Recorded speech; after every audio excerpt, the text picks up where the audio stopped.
Conhecida por sua competência e sua beleza, ela tem provado, com talento e palavras, que tem muito a dizer.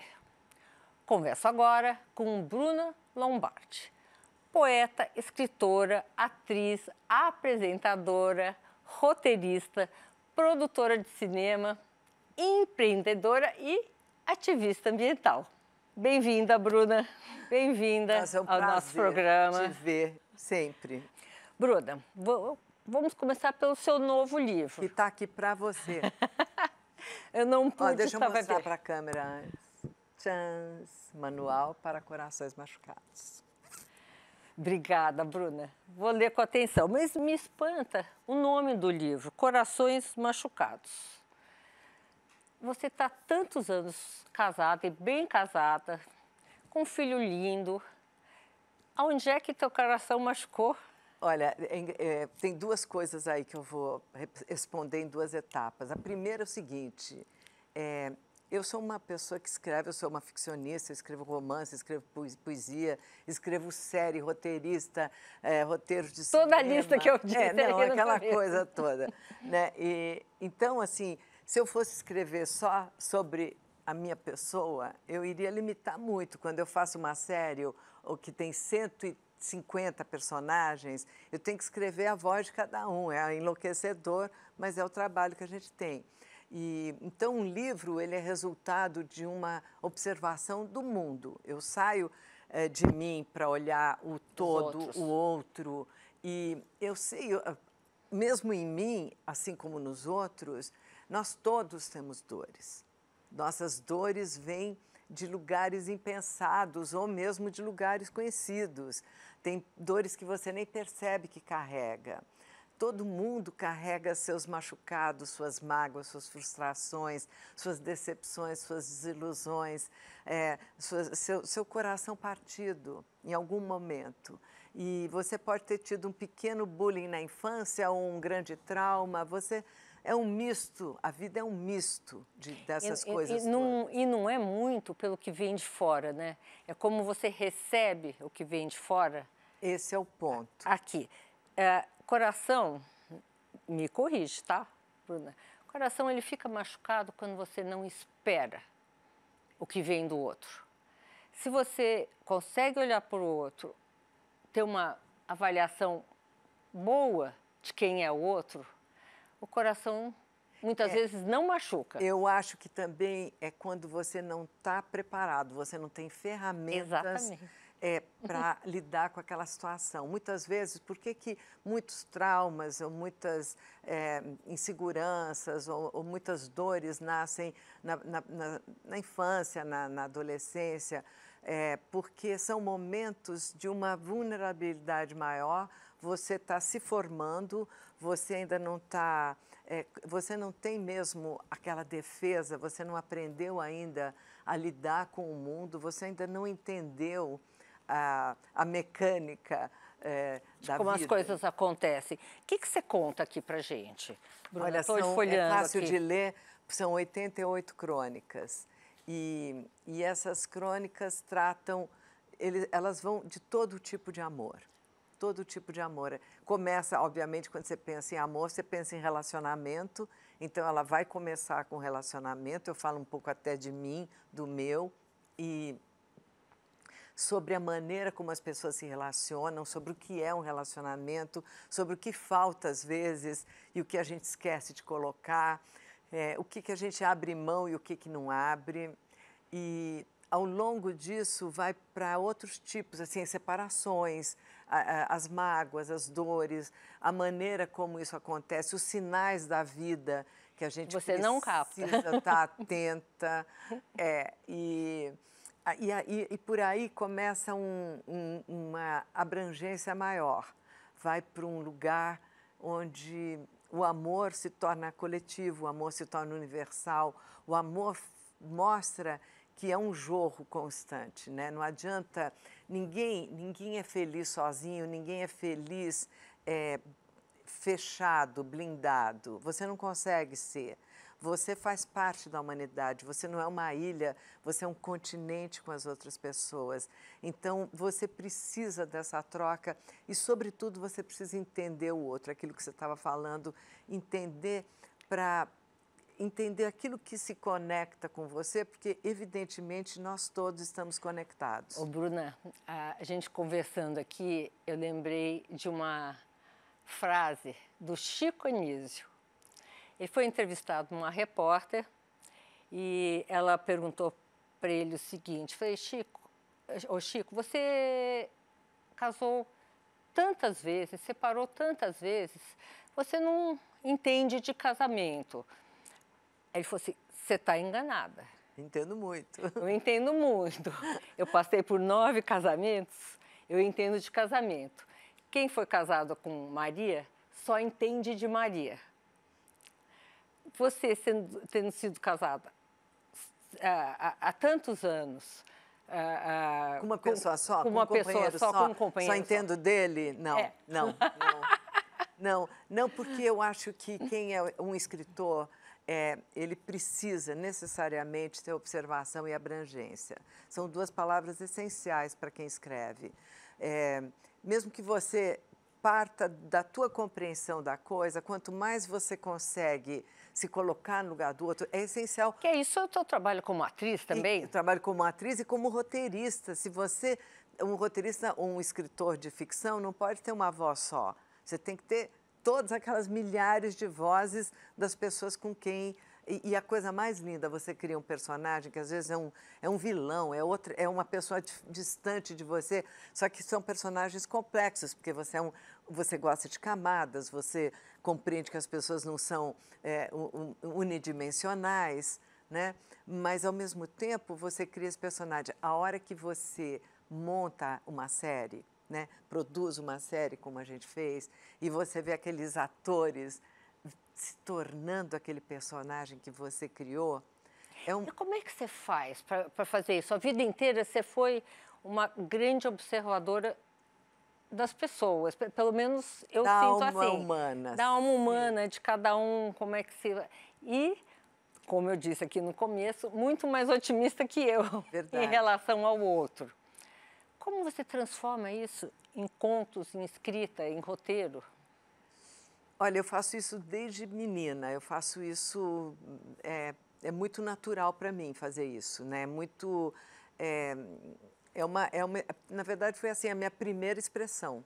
A maneira como eu me expressei no mundo foi através da escrita e foi através já não só na escola, como paralela à escola, com as meninas, eu escrevia. E, por exemplo, as meninas, minhas colegas falavam, ai, faz aquela coisa para mim, uma redação, uma coisa qualquer. E eu fazia, e elas me davam um lanche, me davam um chocolate. Então, eu me profissionalizei já, criança, eu já era uma profissional, entendeu? E aí eu comecei a ter muito retorno da própria escola, né? Eu estudava no Dante Alighieri, que é um colégio enorme de 5.000 alunos, mas eu era a representante da escola para escrita, para concursos precisa um concurso de poesia, um concurso de literatura, um concurso, isso com todas as idades, desde os 8 anos, entendeu? Então, eu sempre me senti muito dentro do meu habitat, eu nunca tive dúvida disso, nunca tive a insegurança de quem ainda não sabe se é aquilo ou não. O mundo hoje está um pouco... Confuso, né? Conturbado, tumultuado, enlouquecido. Uma vez eu entrevistei uma pessoa e ela foi dando várias colocações, direções, etc. e tal. Eu fiquei prestando atenção e fiz uma pergunta. Mas esse mundo maravilhoso que você está criando, você vai fazer com qual ser humano? Né? Eu brinco muito, Bruna, que se você trancar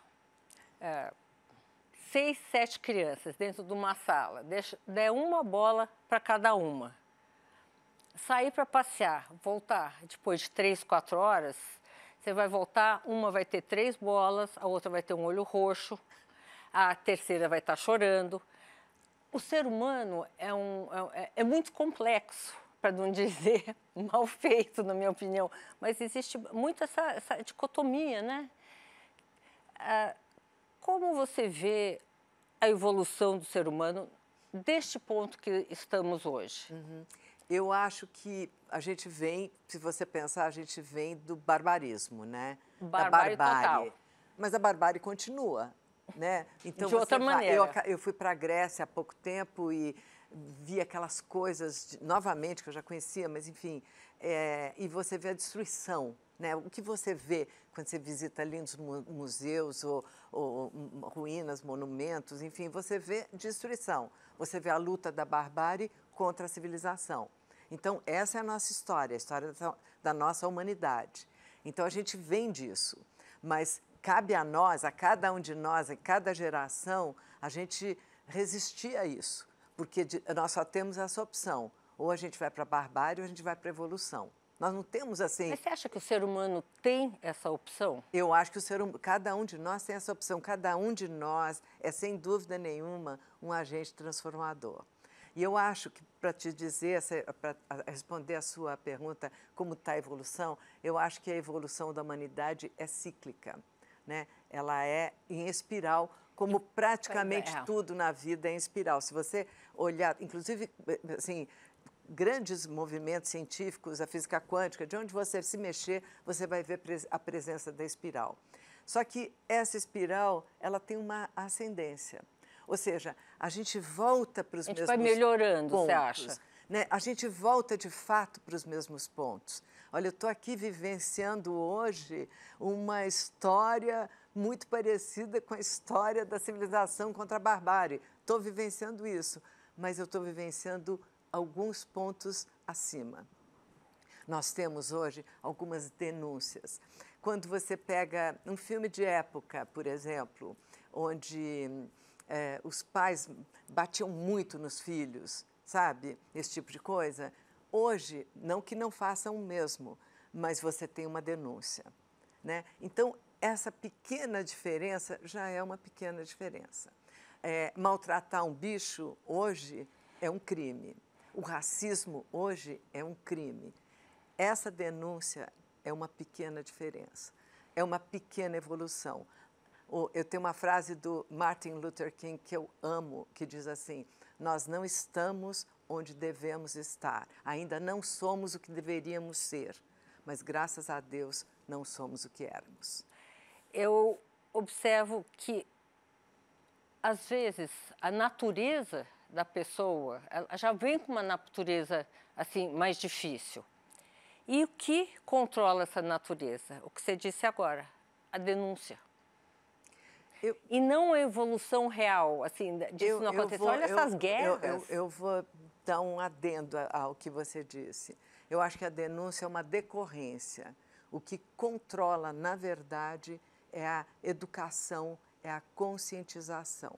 Se eu pegar essa mesma sala de crianças que você citou, com as bolas, cada uma com a sua bola, se nessa sala, e eu não acho que eu a gente vai educado elas de uma maneira. Eu não acho que eu estou dizendo isso por, assim, mas se a gente colocar algumas crianças que a gente conhece, inclusive os nossos filhos, a gente sabe que ninguém vai estar nessa posição que você colocou. Mas é a natureza deles.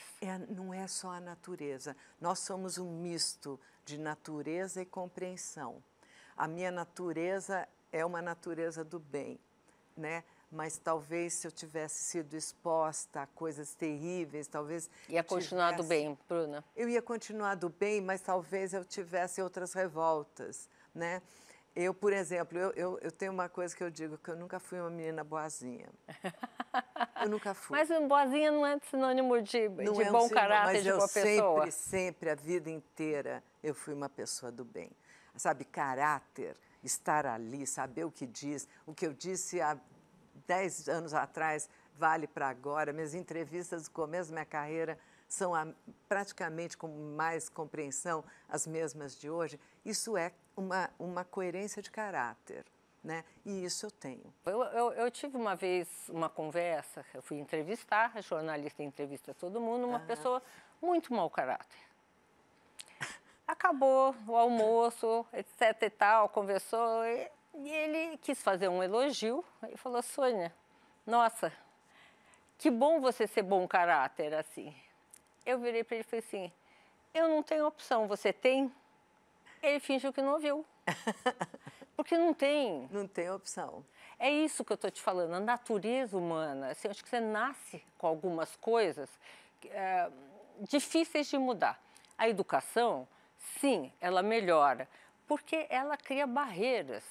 Essa vigilância que a gente tem hoje sobre as pessoas, de denunciar, de falar, etc. e tal, é uma barreira. Nossa, se eu fizer isso, mas não vem do coração, eu não sei te explicar. Eu acho que mais do que barreiras, você está pensando na educação social, né? Tô. Não, e eu estou pensando na educação maternal, na educação do primórdio da educação. É aquele momento em que você se sente segura, em que você vai se sentir segura a vida fora por alguma razão. Eu acho que a conscientização é uma maneira de você... Porque, assim, você vem com o impulso do bem, né? É um impulso, como você disse. Mas você vai ter escolhas, é o tal livre-arbítrio. Você vai ter escolhas durante a vida. E essas escolhas são as escolhas quando ninguém vê. Como é que você se comporta? Como é que você age? Mas você acha que é uma decisão quando sua? ninguém está olhando para você? Ou você se sente muito mal quando você vai contra a sua própria natureza? Exato, você não consegue. Não consegue. Não consegue, porque é mais forte do que você. Eu não consigo ir. E ninguém me obriga a fazer uma coisa que é contra os meus valores, os meus princípios. Eu não vou fazer. Mas eu não vou fazer, eu já não fazia quando eu até precisava fazer. Você entende? Entendo, hoje mas é o meu caso. Hoje eu sou uma pessoa rica, vamos dizer, mas eu, quando não estava trabalhando e precisava ganhar meu dinheiro... Mas não é questão de dinheiro, é a questão da maldade que a gente está discutindo aqui. É questão de você não ter acordo. É assim, não é inegociável, entendeu? Então, mas você acha que todos nascem iguais? Não, eu acho que não nascemos iguais. Nós nascemos com vários... os traumas modificam as pessoas, de fato. Mexem em lugares profundos e... Então, mas tira uma coisa que já vem dentro de você. Eu acredito que sim, acredito que vem. Eu fiz uma entrevista, já faz algum tempo, com o presidente Fernando Henrique, e eu fiz uma pergunta para ele que eu já sabia qual seria a resposta. Falei, presidente, o poder revela ou transforma? O poder revela. Revela. Total. É isso que eu estou discutindo com você, já vem de dentro de você. Até você sabe que dentro da minha série, eu lembrei agora, aliás, esse livro até fala sobre isso. Você vai ler, depois você me liga. Dentro da minha série, A Vida Secreta dos Casais, tem essa frase, o poder revela. Revela. Porque exatamente é uma situação de uma grande família poderosa, né? E que acontecem 300 coisas, como toda a série, mas as pessoas vão ficando mais isso e aquilo. Ou seja, elas já tinham o potencial, né? Você não se transforma naquilo que você não é. Você tira de dentro. Jeito nenhum, sabe? Eu acho que assim, o caráter, ele é nas mínimas coisas. Ele é nas mínimas coisas. E aí a pessoa tem que conviver com aquilo que ela é. Eu acho que ela tem o livre-arbítrio de mudar. Ela pode dizer... Se ela se conscientizar... Se ela se conscientizar. Né? Se ela se deparar com ela mesma e falar assim, gente, isso aqui não está bom. Por isso que meu trabalho nas redes sociais é sobre o autoconhecimento. Eu falo sobre isso, o livro fala sobre isso. O autoconhecimento é o caminho dessa conscientização. Então, a gente só vai conseguir pessoas melhores, né, com esse tipo de olhar para si mesmo e dizer, eu quero ser isso, aquilo é importante, esse poder é tudo, esse título é fundamental, essa grana é toda a minha ambição, ou eu tenho outras ambições maiores e mais inteligentes, e é isso. Eu acabei de voltar recentemente numa viagem para São Tomé e Príncipe, né? Que é um lugar longínquo, no meio da África, uma ilha ali perto da África, que eles estão ainda fora da evolução que a gente conhece, de tudo. E o que eu percebi? Eles estão num momento de 100 anos atrás. Mas eu senti ali que eles são felizes desse jeito, né?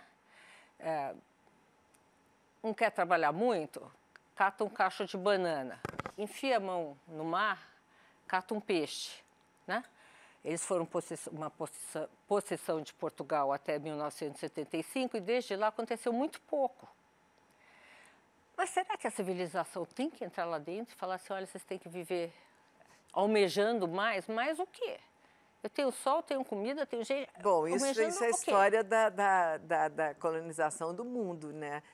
Toda a vida o colonizador foi lá, pegou as tribos, os povos indígenas, arrasou, exterminou e disse, vocês agora vão acreditar nisso, vão substituir a religião de vocês que adora a lua, o sol, a natureza, vocês têm que adorar a igreja católica, enfim, o que fosse, né?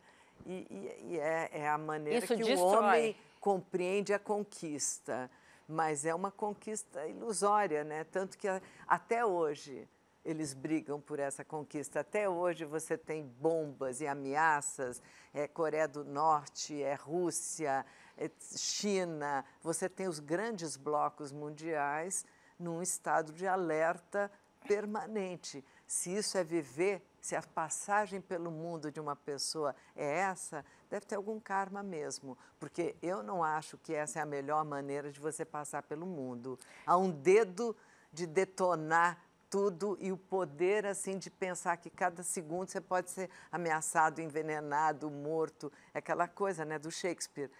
Nós estamos vivendo um momento assim, Bruna. Estamos vivendo um momento assim.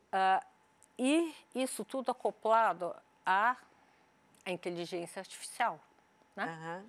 Aí eu ouço de pessoas como o Bill Gates, né? Dizendo que a inteligência artificial está resolvendo problemas de uma maneira que nós, humanos, não conseguimos entender, né? Ouço do Harari, do Yuval Harari, de que daqui 5 anos... Que ela é a única que não precisa... Ela é auto-independente do homem, né? Que o homem vai perder o controle da sua história em 5 anos. Você acha que esse movimento pode fazer com que o ser humano evolua para um outro patamar, ou ele será ameaçado e subjugado por uma coisa que ele não está entendendo? Olha, a inteligência artificial, até falo disso também no livro, porque tem muitos temas, porque é a coisa, né? O coração se machuca por muitas maneiras mesmo, né? A inteligência artificial, ela depende muito de quem a programa.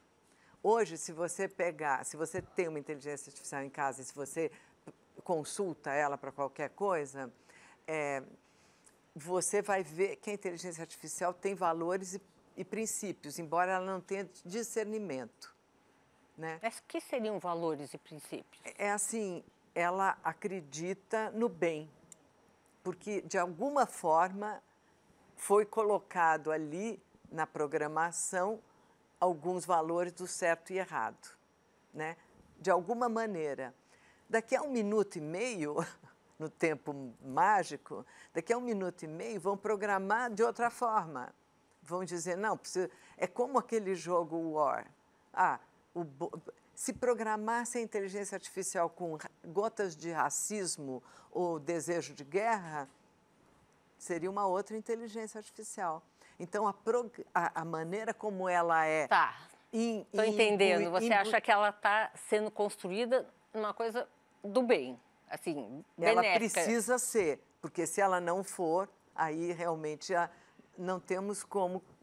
Já o controle dela é difícil, porque é a primeira vez, como diz o Harari, que um homem constrói uma tecnologia a qual ele não vai conseguir dominar em pouquíssimo tempo. Né? E ele disse isso, gente, antes de começarem essas guerras, ele disse o seguinte, por enquanto o homem se mata, né? Isso foi antes de começar qualquer guerra, a inteligência artificial vai tomando conta.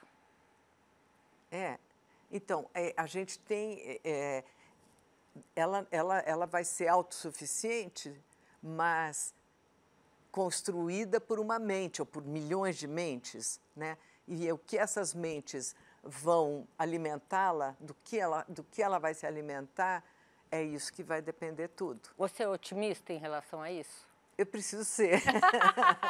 Eu preciso ser, porque eu acho que... Bom, eu acredito até que se você encara direito uma pessoa que ela... Claro que tem exceções, eu abro exceções, tá? Para algumas pessoas. Você está melhorando.